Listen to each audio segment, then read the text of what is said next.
Republican Senator Lindsey Graham has been venting frustration about what he calls the little leverage that his party was left with approaching this deal, and also about where his party is heading. Today, the senator wrote on Twitter, quote, "We could have done much, much better. By the time we got to this point, we were playing poker, only holding a pair of twos." And this, quote, "To say we as Republicans left a lot on the table would be one of the biggest understatements in American political history." Senator Lindsey Graham joins me now. Quite a tweet there. Well, it's true. I mean, we could have repealed the medical device tax. We could have done a lot of things that would have been good for the country. But by the time we made a deal, we're at 75% disapproval, not a whole lot of leverage when 75% of the people don't like what you're doing. So those polls really had an impact? Well, you can't let 20 or 30 polls cloud your thinking, apparently. Of course they had an impact. 30 polls.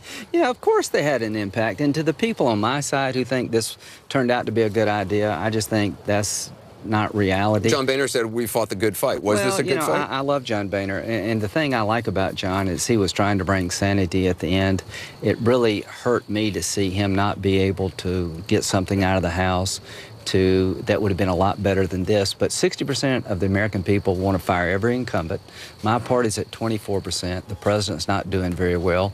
The Democrats moved the goalpost twice. I can understand general disgust with everybody, and I can understand why we suffered the most. So when Senator Cruz came out today and said, look, not only do we fight the good fight, but we accomplished stuff. We accomplished something. Was anything accomplished in all this? Number one, the debt wasn't affected at all. Obamacare wasn't changed in any real measure. Our numbers went down, and if you think those polls are wrong, you're kidding yourself.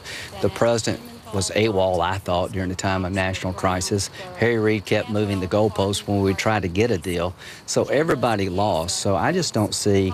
If you like this movie, maybe a sequel's being in the mix now for January. If we do this again in January, we all should be just.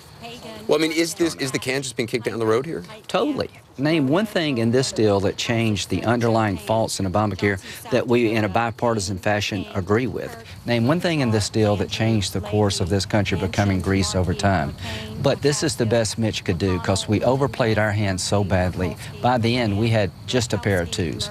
But it's not about us winning or losing, or the Democrats winning or losing. It's about the country suffering under a dysfunctional system. Our system up here is completely broken, and you get second chances in life very seldom. We'll have a second chance between now and January to prove to the American people the Republican Party can govern, and the Congress can address the problems that face us all. Did those who said to their constituents, we're going to defund Obamacare, we're going to delay it, and we're fundraising off it, were they lying? No, I don't know if they were lying. I'm not going to question their motives, but I know it wasn't possible. There are a lot of people sincerely upset with Obamacare, think it's bad for their business, bad for the economy, bad for the American healthcare system. There are a lot of people really afraid about what's going on in Washington, and to stoke their fear and to create unreasonable expectations about what you can do really is not the way to go. It was never possible to get President Obama to repeal, defund, or delay his signature issue.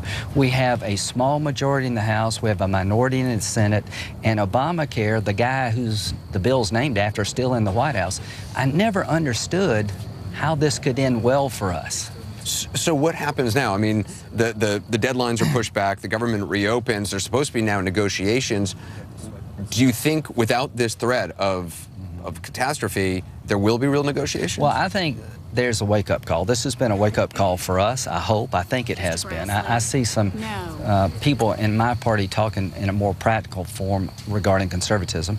Democrats know they didn't really shine either. So between now and January, maybe we could come up with a deal to reform entitlements, flatten out the tax code, and take small steps, but significant steps toward changing America, and find a way to deal with Obamacare where there is a bipartisan agreement that the plan's not working. For 2 weeks, it's been a disaster, and you haven't talked much about Obamacare's failures because we got in the way of that story. We've done more to elevate Obamacare in the last 2 weeks than any Democrat could have hoped to accomplish. It's actually gone up in the polls despite this rollout, which has been obviously. This has been a debacle for us, but the good news, I guess, politically, Obamacare will be a debacle long after this shutdown's over.